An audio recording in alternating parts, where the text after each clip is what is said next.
Hi guys, it's Drew here, and I'm going to be talking today about lucidity and witches. So hopefully you guys can hear me with my weird camera. We'll just go with it. and Penny might jump up. Penny, my cat, might jump up because she's kind of very attached to me at the moment, like always. And so today I'm just going to riff a little bit and talk about a string of experiences that I've had lately to make me wake up. And I think I finally pulled them all together today. So I'm a little bit nervous, but that's okay. I haven't made a video for a while. Okay, so what I'm talking today about is lucidity in the way of awakening and being much more perceptive and having clear insights um, to this life, past lives, and just the way of the world and how I perceive the world. Um, I felt very blocked lately, very dense, very worried, and sort of channeled into the fear of what's going on in the world at the moment. Something that I haven't really had to struggle with too much. Um, Primarily because in terms of like news and all that kind of media that you get fed, I choose not to feed into it, and but it still leaks in, and there's like a lot of energy stirring up. There's a lot of stuff happening energetically in the world that's astrology and all not whatnot, that's sort of stirring things up. And so I'm going through my own experiences of sort of whiplash in some areas of my life as well. Anyway, I had a dream. I think it was last week or the week before that. I had gone into a used bookshop and I was looking for something in particular, but the thing I was looking for in particular wasn't there. But I ended up getting like a lot of like chick lit books and things like that. So when I first interpreted the dream, I thought, okay, well, I need to just read something a bit more lighter because I do have a tendency to just read non-fiction books and like maybe pick up a fiction book here and there, which is, that's how my life has been lately. And so I went out with um, my ex and we went out for lunch, and I ended up in a little bookshop in Melbourne, where it's a place where everyone can just put their books and come and pick one up if they want one. So I'm going to be delivering some books as well, so just putting them in the bookshelf, and it's free. So you see a lot of people going in there just sort of picking up a book, taking it out. It's kind of like a little lending library system that they've got. And so I picked up something there. Um, I really felt connected to that dream because when I got there, they had a shit ton of Janet Ivanovich's books. I'd had a discussion with someone very recently about Janet Ivanovich. I was reading her, I was referencing her, I was working to collect her books, but at the time I just didn't have enough room to carry those books back home.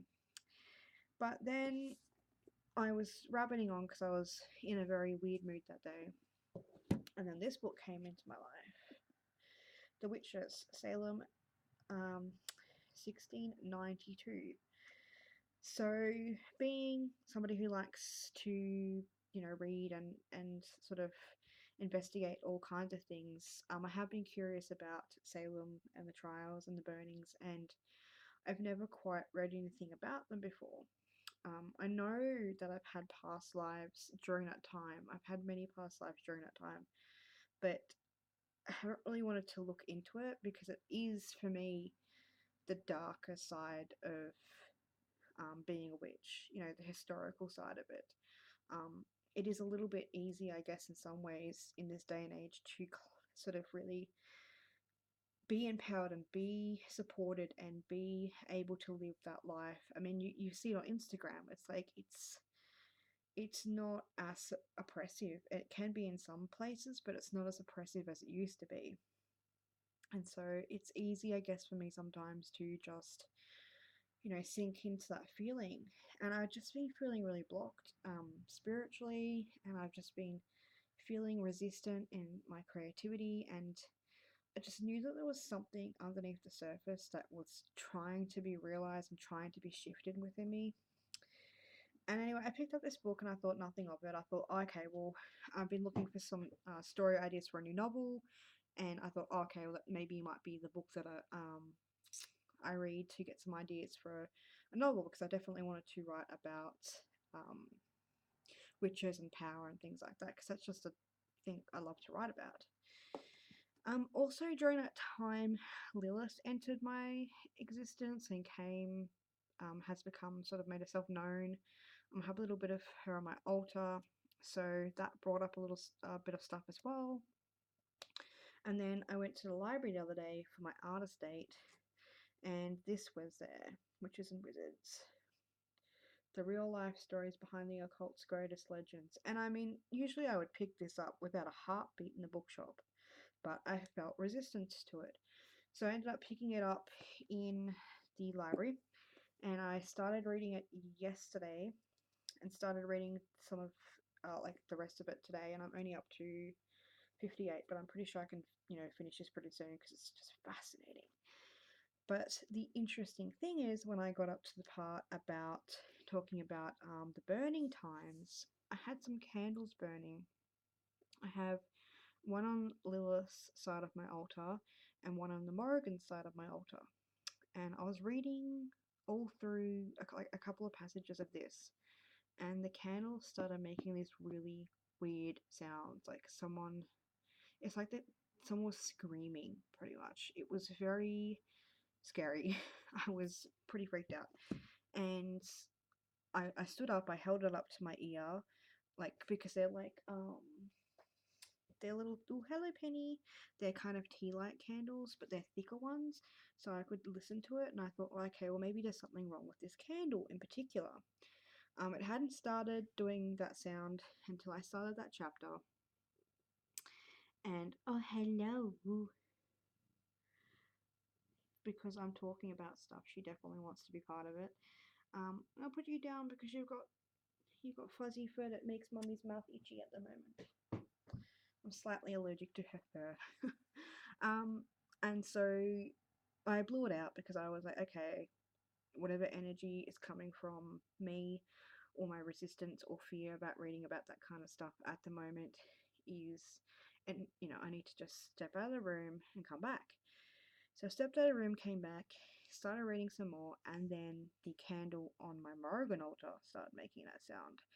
And it also sounded like someone was opening and shutting and creaking doors. And so I got up, I walked out, I came back into my room, I told my housemate, do you feel anything weird here? Because that was my experience. I didn't doubt my experience. Like, I wasn't like, oh, this is just made up. I knew that there was something there because I've been experiencing a lot of this stuff lately as well. And I've had a lot of resistance against certain words like the devil and demons and the Christianized version of things. And the Hierophant has turned up in basically every reading that I have had. It almost turned up 2 days, like 2 times in a day. It turned up as for someone's reading that they wanted me to interpret for them. It turned up in a reading given to me. And I was just sort of in my school brain and just not thinking about it. And the Hierophant is that sort of tradition, dogma, sort of you can go with the Christianized version of it all, the healer. And it just made a lot of sense. Everything was coming back together. And, I've had my past experiences looking into this kind of thing before, looking into the darker side of the phenomenon and the history and the experience and the energy that I do carry as someone who, has a generation of witches. Not so much like as a mother, generation mother, grandmother, but just the lineage and the blood, and you can feel it. And having people in my family who are psychic and very sensitive. My aunt, my mother is very sensitive. And, coming from that sort of energy lineage and having that fear attached. And so I did a spread with the Druidcraft, and because I wanted to know what my trigger was, like what caused the trigger, like if there was any particular person, any particular reason that was triggered by reading that. What was the lesson and how could I heal it? Because that was the main thing. Whenever I get scared, whenever I read something that I don't agree with, whenever I read something that, you know, is triggering even this life experiences, I need to be curious and open enough to question why. Because nothing changes if I don't question it. If I don't ask myself, why do I feel like that? And that's where lucidity comes to me as a witch. I think, being a witch is becoming lucid. You become a truth seeker, a seer. You become someone who doesn't just take something as face value. You look at it, you question it, you work with it, you create with it, you break things down, you destroy it, and you recreate from it again. So that I did that spread, and it was a beautiful spread, and it revealed to me, a lot of things that had been in alignment with, I could pretty much pinpoint from the time that the block set in to now, and putting it back in that past life as well, on things that were coming up for me in terms of being an artist, in terms of being a light seeker, in terms of tradition, structure, dogma, in term, sorry, in academic structure and things like that as well. Because I think, school and, that kind of traditional thing, that still bleeds through. It's still structure, it's still tradition, and I've been struggling with it. I've been struggling with my identity as the practicing person that I am, who's consistently creating and writing and making my art, and not having the time or the space exactly to create it in that I want. I'm learning, I'm loving school, I am, and it's what I have wanted to experience, but it doesn't feed the witch part of me. It doesn't feed that magical part of me, no matter how hard I try and bring it into that area. And I think that, in this day and age, you don't need to have that part of yourself like ritualized everywhere. But I do think for me as a person, I know that intrinsically I need that part of myself to be my career. I need that part of myself to be my writing. I need that part of myself to be how I come into community and relationships and things like that. And so that came up. And interestingly, it wasn't a woman. The past life experience wasn't a woman. It was a man who worked within the church, who worked within that side of what was going on, and the guilt and the shame, and also him being somebody who was a creator but had to suppress that in himself. And so I saw a lot of correlations as well, and was able to feel you know, much more compassion as well, because it wasn't just women who underwent this hideous experience. It was men, children, animals as well, and that really shifted a lot for me in terms of um, opening up to past lives as well, opening up to listening to the side of, the side that I'm usually not so much against, but I have had to struggle with. I have admittedly struggled with, being bogged down by conditioning with the Christianized standard of things, even though I didn't grow up in that environment. I have my first experience of tarot, and that kind of energy was with my mum, who had fear of it because she'd been conditioned to believe all these kinds of things as well.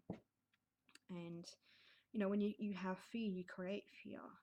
And of course, being the rebellious teenager that I was, I definitely went down some really weird roads with, harnessing energy I had no understanding of, you know, not creating magic or not working with magic and creativity in a way that resonated with me, using it for fear, with fear.